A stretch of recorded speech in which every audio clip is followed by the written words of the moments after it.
es un programa de filosofía por televisión. Ustedes se preguntaron por qué estamos aquí. Yo existo porque pienso.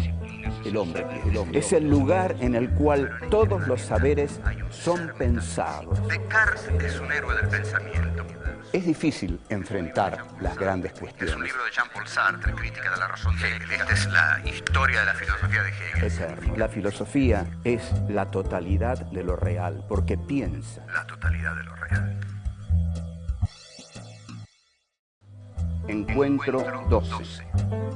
Nietzsche. Dios ha muerto.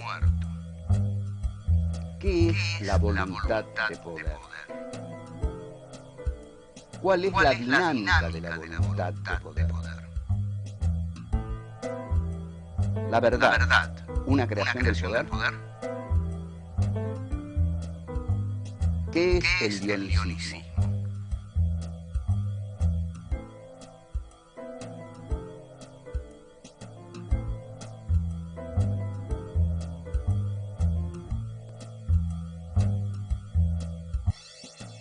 Continuamos con Nietzsche. Habíamos dicho que el principio fundamental de la filosofía de Nietzsche es el concepto de vida.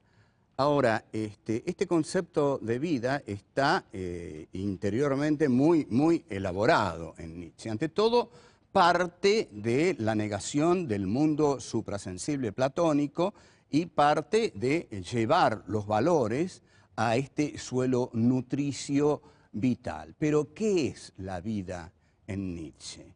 La vida en Nietzsche, esto es así, fundamental, decisivo, tiene dos valores: los valores de conservación y de aumento. Hay vida porque la vida tiende a conservarse.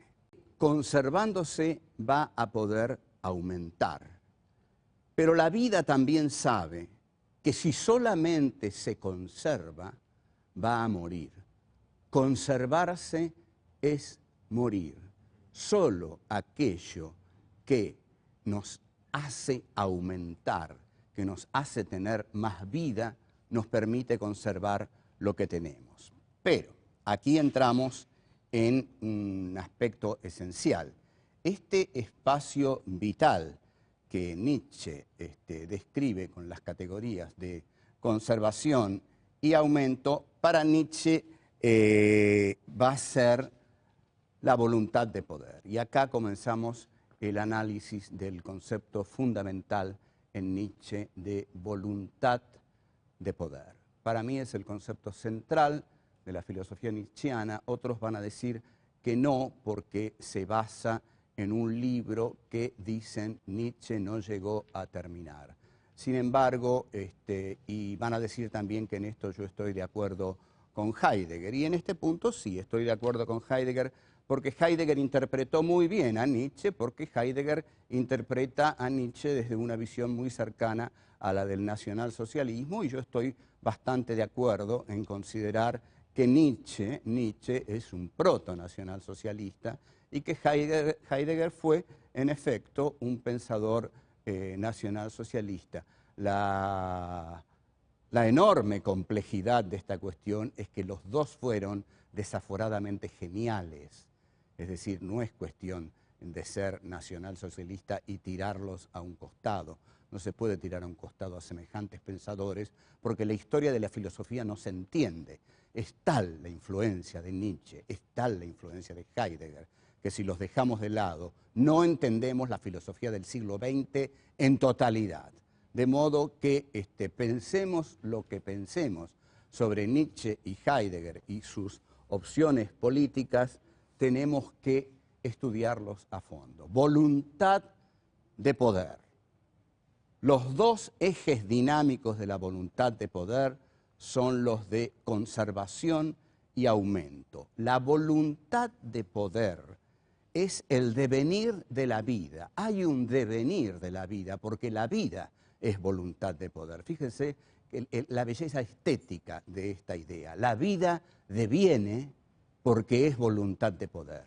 ¿Qué es la voluntad de poder?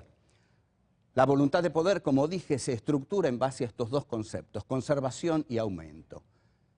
La voluntad de poder conquista, obtiene, domina. Todo eso que lo tiene que conservar. Pero hay algo, y esta es una idea genial, hay algo que la voluntad de poder tiene que querer ante todo para poder realizarse. La voluntad de poder tiene que quererse a sí misma. La voluntad de poder tiene que querer a la voluntad de poder. Es decir, es un impulso vital que se quiere a sí mismo por sobre todas las otras cosas. Así como el deseo hegeliano se quería a sí mismo por sobre todas las otras cosas y no le importaba morir con tal de conservar ese deseo. Bueno, la voluntad de poder, y aquí ven ustedes las ligazones que se pueden establecer entre la filosofía, porque las filosofías no andan una por allá y otra por acá. No, no, no. Nietzsche había estudiado muy bien la dialéctica del amo y el esclavo en Hegel, y Hegel había dicho, el deseo es deseo porque ante todo se desea a sí mismo. Y si el deseo se desea a sí mismo, es porque encuentra en sí, en tanto deseo, su condición de posibilidad. Y para que ese deseo sea más importante que el miedo a morir, ese deseo tiene que desearse mucho a sí mismo. Entonces, la voluntad de poder, Nietzsche toma este esquema y dice, lo primero que tiene que querer la voluntad de poder no es dominar lo que está más allá.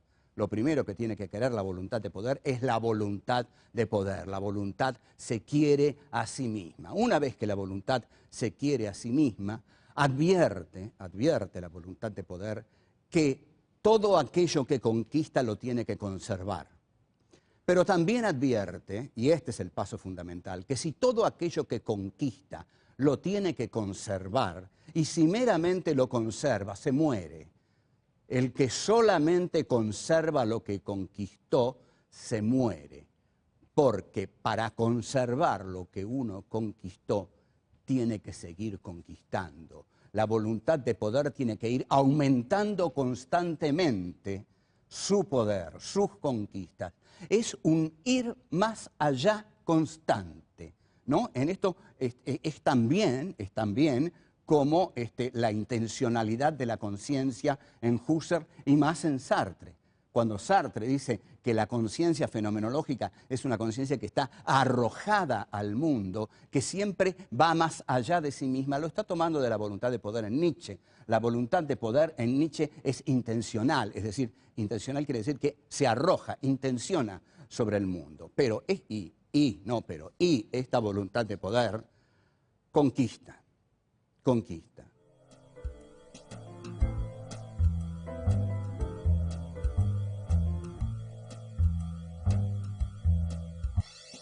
La vida es voluntad de poder, el mundo es voluntad de poder. Bush ahora en Irak es voluntad de poder. ¿Qué está haciendo Bush? Bush está en un tembladeral tremendo. La voluntad de poder del imperio norteamericano está ahora en Irak y está advirtiendo que si solamente conserva lo que tiene, se hunde, se muere, desaparece. Y si se retira, es la ignominia. Entonces, para conservar lo que tiene, la voluntad de poder del imperio bélico comunicacional, que es el imperio norteamericano, tiene que seguir creciendo. Por lo tanto, uno puede augurar, basándose en la concepción nietzscheana de la voluntad de poder, que la voluntad de poder norteamericana, para conservar lo que tiene conquistado en el Islam, va a tener que seguir conquistando, va a tener que seguir aumentando su poder, porque la voluntad de poder no se detiene nunca. O en todo caso, y eso es terrible para nosotros, si se retira de Irak esa voluntad de poder, va a seguir creciendo a costa nuestra, porque ahí vendría el problema para América Latina. Pero la dinámica de la voluntad de poder es no detenerse nunca. Y aquí entra el concepto de espacio vital típico de los nacionalsocialistas. Hitler, cuando aparece belicosamente en la política internacional, dice, yo soy Alemania y en tanto Alemania vengo a reclamar mi espacio vital y si no me lo dan, lo voy a conquistar. Ese es un guerrero nietzscheano. Esa es la bestia rubia germánica que tanto admiraba Nietzsche. En 1933 Hitler va a visitar a la hermana de Nietzsche, Elisabeth Förster Nietzsche, Y también se saca una foto junto a un busto de Nietzsche, pero no nos vamos a dispersar. Hitler encarna, por supuesto, la voluntad de poder nietzscheana en el concepto de espacio vital. Necesitamos expandirnos porque si nos quedamos con lo que tenemos, nos morimos. Y esto nos lo enseñó nuestro gran filósofo Friedrich Nietzsche en su gran libro La voluntad del poder, que el gran maestro Martin Heidegger nos ha explicado. Entonces, la voluntad de poder no puede detenerse nunca. La voluntad de poder, si meramente conserva lo que conquistó, muere, y la voluntad de poder, para conservarse, tiene que aumentar. Entonces, al tener que la voluntad de poder aumentar constantemente, esto es el devenir de la vida. La vida deviene por esta mecánica vital, por esta potencia que tiene la voluntad de poder. Todo esto Nietzsche lo toma en La Gaia Ciencia, en una frase que se ha hecho célebre, que es Dios ha muerto. Para bajar un poco el nivel y decir un chiste, una vez pasé por una pared, fíjense los grafitis que hay en Buenos Aires. Esta es una ciudad cultísima. Y habían escrito, Dios ha muerto, Nietzsche. Y abajo, Nietzsche ha muerto, Dios. Bueno, es una ciudad de chistes cultísimos, no en vano es la gran capital de la cultura en Sudamérica. Bueno, ¿qué quiere decir que Dios ha muerto? Que Dios ha muerto significa que todos los valores suprasensibles, que todos los valores que tenían que ver con la imagen de Dios, en tanto instancia suprema por sobre el hombre y en tanto también instancia fundadora, porque Dios es el fundamento de todo pensamiento que lo acepte. Es decir, si yo acepto la idea de Dios, no puedo partir de otro estamento conceptual que no sea el de Dios. El tipo que dice, yo creo en Dios, solucionó todo. Puede no pensar más a partir de ahí, porque Dios piensa por él, Dios sufre por él, Dios tiene angustias por él, Dios va a morir por él, porque lo va a hacer morir prometiéndole un futuro paraíso de bienaventuranzas y goces espirituales, por supuesto, pero el tipo que, como Nietzsche, dice Dios ha muerto, está diciendo mi filosofía va a tener otro fundamento. Yo no necesito el fundamento de Dios. Mi filosofía va a tener el fundamento de la vida, y la vida es todo esto que he venido diciendo que es. La vida es devenir, la vida es potencia, y la verdad es aquello que la voluntad de poder conquista. Tenemos que hablar sobre el tema de la verdad y de la verdad como conquista de la voluntad de poder. Porque hay una frase excepcional de Nietzsche que dice, no hay hechos, hay interpretaciones. Esta es una frase descomunal. Si no hay hechos y solo hay interpretaciones, ¿dónde está la verdad?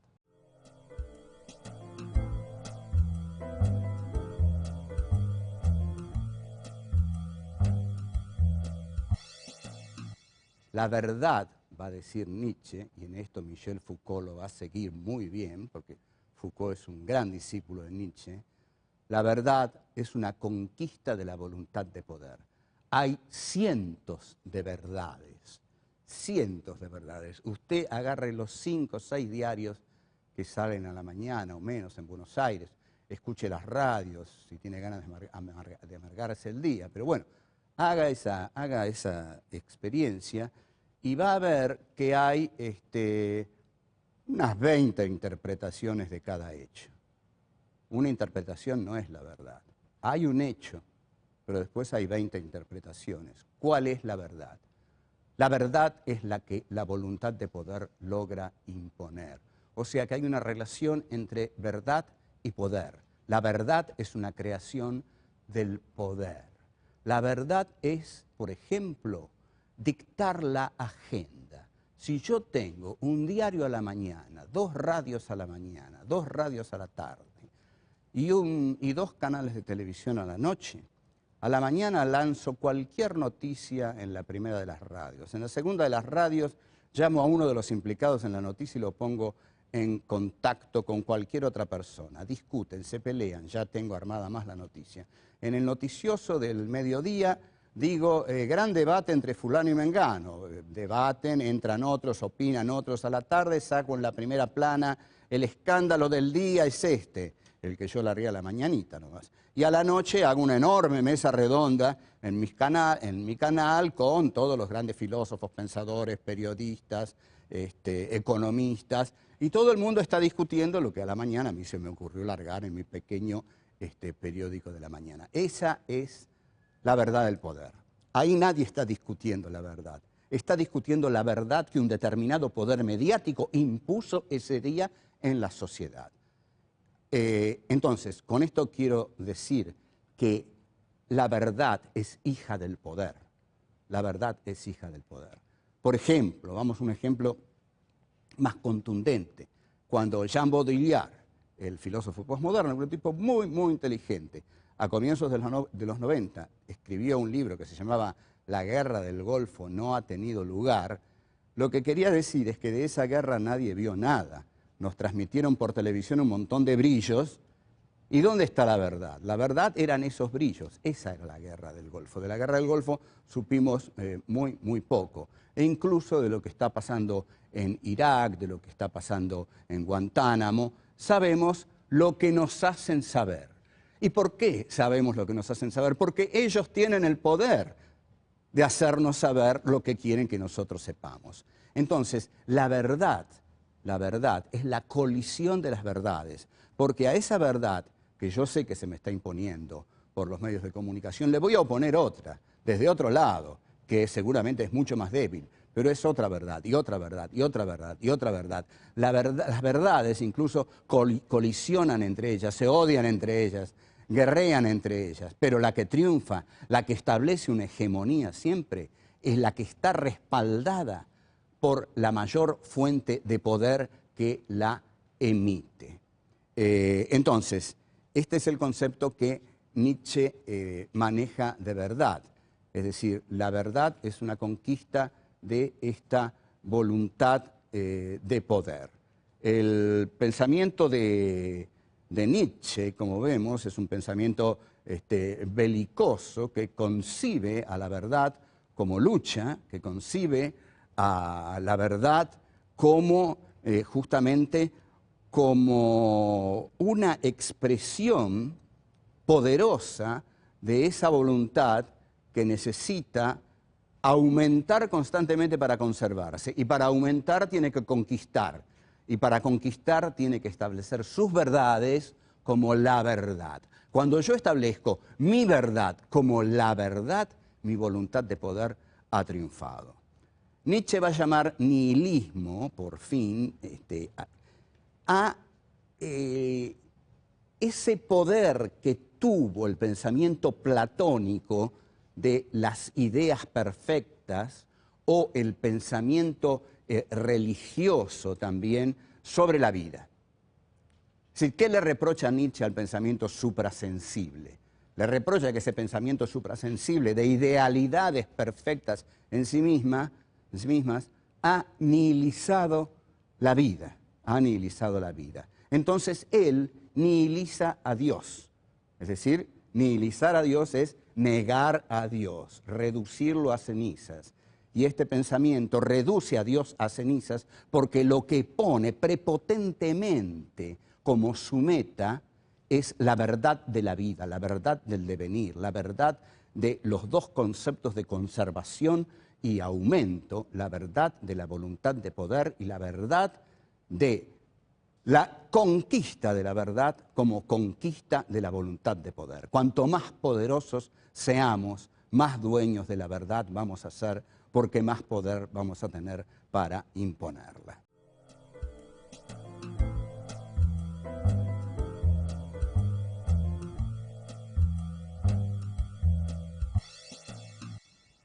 si nos remitimos a los griegos, vamos a encontrar y vamos a entender más qué es lo que Nietzsche quiere decir. Nietzsche, la primera obra de Nietzsche es el origen o el nacimiento de la tragedia. Yo creo que Nietzsche no era un filósofo muy culto, pero es un filósofo de una enorme riqueza, muy buen escritor. Y ustedes observen lo siguiente. Nietzsche, con su concepción de la historia, viene a quebrar el optimismo hegeliano, el optimismo de Marx, basado en que alguna vez, sin duda alguna, una clase social privilegiada iba a ordenar la historia. No, para Nietzsche la historia es caos, y ese caos lo deslumbra. La historia son verdades que colisionan las unas contra las otras. La historia es la lucha por imponer mi poder al poder del otro, y al someter el poder del otro y mi poder resulte ganador, mi poder va a instaurar una verdad y esa va a ser la verdad. Todo este remolino es lo que Nietzsche va a llamar el dionisismo. Está basado en el culto de Dioniso. Dioniso o Dionisios, que lo vamos a llamar Dioniso.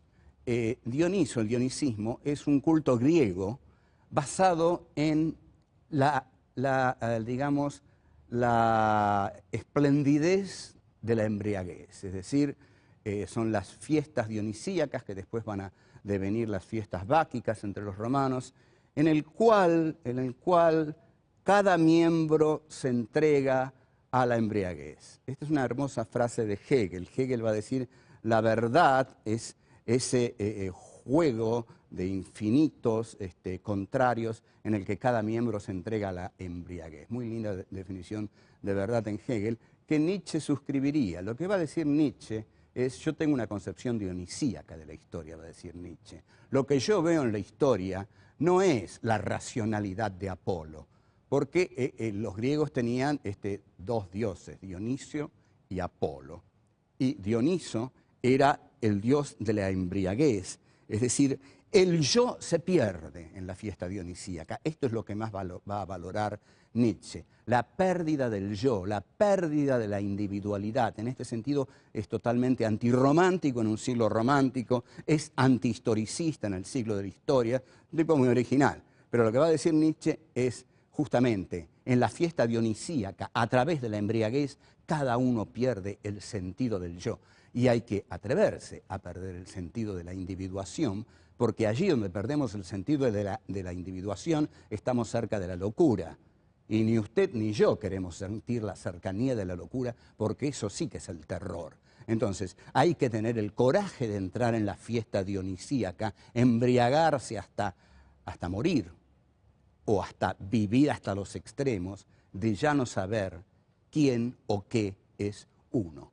Esto es lo que Nietzsche llama lo dionisíaco, y su concepción de la historia, su concepción de la voluntad de poder, de la bestia rubia, de las aves de rapiña, de los guerreros. Toda esta concepción es dionisíaca, sanguínea, barbárica, conquistadora. Y es en este sentido, por supuesto, que le viene como servida a los nacionalsocialistas, lógico. No es que Nietzsche se lo haya propuesto, pero digamos que hizo los méritos suficientes. Alfred Baumler va a ser, durante el régimen de Hitler, el que va a editar las obras completas de Nietzsche, y Alfred Rosenberg, el autor del mito del siglo XX, que lo van a ahorcar en Nuremberg, es el que va a imponer a Nietzsche como lectura oficial del Tercer Reich. Pero tengamos claro esto, el dionisismo se opone a lo apolíneo. Lo apolíneo es lo claro y distinto cartesiano, digamos. Es la razón, la racionalidad, el control. Un ser apolíneo no pierde su individualidad ni se embriaga en una bacanal a través de la cual va a perder su centro. Porque lo fundamental del dionisismo es que pierde el centro del yo. Y en este sentido Nietzsche es totalmente anticartesiano, porque reniega de la centralidad del ego. El ego se pierde en la fiesta dionisíaca. Entonces, este es un pensador que exalta los instintos. Para Nietzsche no hay nada más hermoso que entregarse a los instintos. Los instintos son la verdad y la razón de Occidente ha venido a cercenar al hombre. Este es el mensaje más poderoso que Nietzsche deja para quienes habrán de sucederlo y encontrar en él una riqueza profunda en este pensamiento. En este preciso pensamiento dionisíaco de Nietzsche, hay un poema de William Blake, un poeta que dice, todo deseo contenido engendra peste. Y Nietzsche va a decir, todos los instintos que el hombre contiene en sí a través de la cultura apolíneo-burguesa, a través de la piedad y la compasión y el ascetismo cristianos, que censuran, que laceran a los instintos más auténticos, salvajes, brutales, descontrolados del hombre, todo eso es peste. Lo que el hombre necesita es entregarse desaforadamente, desbocadamente a sus propios instintos y ahí perderse como hombre racional y recuperarse, sí, como ave de rapiña, como bestia, es decir, como guerrero bárbaro que se goza a sí mismo y goza a los demás en medio de una orgía interminable. Ese es el hombre de los instintos que Nietzsche nos plantea. Como vemos, algo muy distinto del hombre racional, cartesiano, del sujeto constituyente kantiano y del sujeto absoluto hegeliano. Cuando Hegel dice lo real es racional, lo racional es real, Nietzsche le diría nada de eso, nada de eso. Los instintos, dionisismo y locura.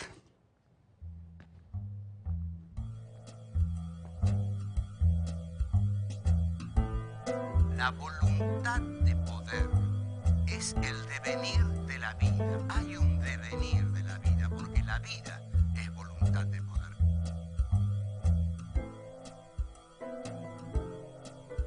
Conservarse es morir.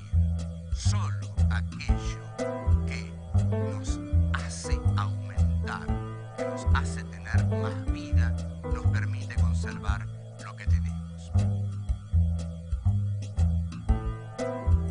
La voluntad de poder tiene que ir aumentando constantemente su poder, sus conquistas. No hay hechos